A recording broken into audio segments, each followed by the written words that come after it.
Because the Select Committee on Health of the National Assembly will on Thursday present its findings on the acute kidney injury to Parliament following an inquiry into the death of more than 70 Gambian children in October of 2022.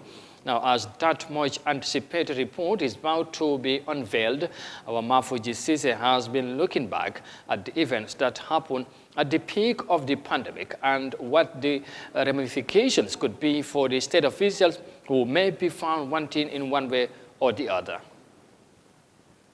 Acute kidney injury was slightly claiming the lives of Gambian children for months without the national health authorities being aware of what exactly was responsible. And for these long months, this scenario continued unabated. It had to take the intervention of the WHO in raising the alarm and notifying the Gambian authorities, who then issued a press release telling citizens about the prevalence of Aki.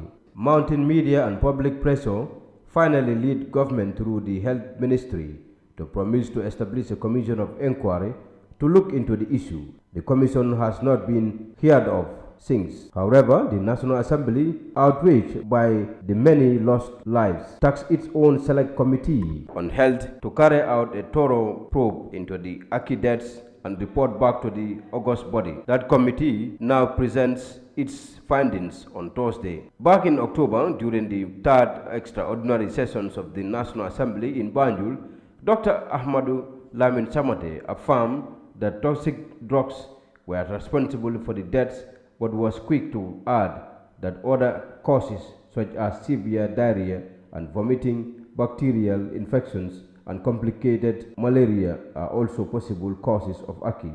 The prerenal causes of acute kidney injury in children, especially in the tropics, include acute gastroenteritis, which is usually associated with severe vomiting and diarrhea, complicated malaria, sickle cell disease and its complications, severe dehydration of whatever cause, and sepsis, that's infections, severe infections in children.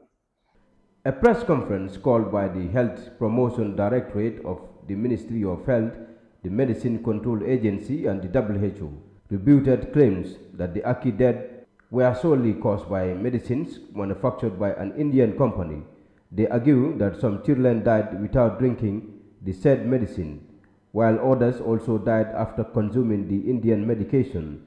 The press conference, far from allaying people's fears, only added on to the existing confusion in the minds of Gambians. Lamin Sambu is the Aki communications focal person at the Health Ministry.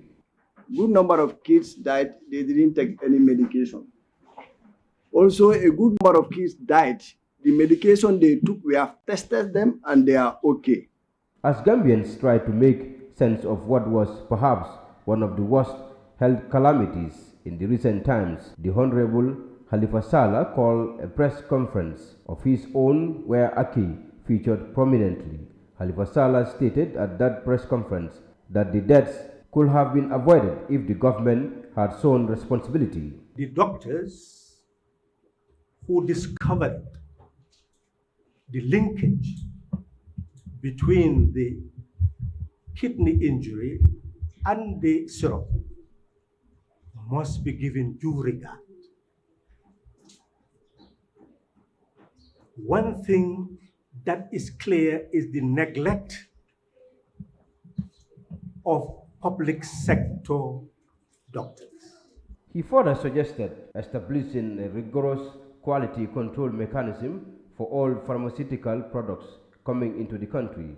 He also opined that a study should be conducted to establish what went wrong and ensure that Made-in pharmaceutical company pays compensation to victims and their families. In the absence of these measures, the former Serekunda West National Assembly member believes no one should be commended for anything. The veteran politician challenged Gambians to see the fight against infant mortality as a collective effort, and as the parliamentary report is about to be presented to the National Assembly on Thursday, the country awaits with much interest. Mafuji Sise, Eyeafrica News.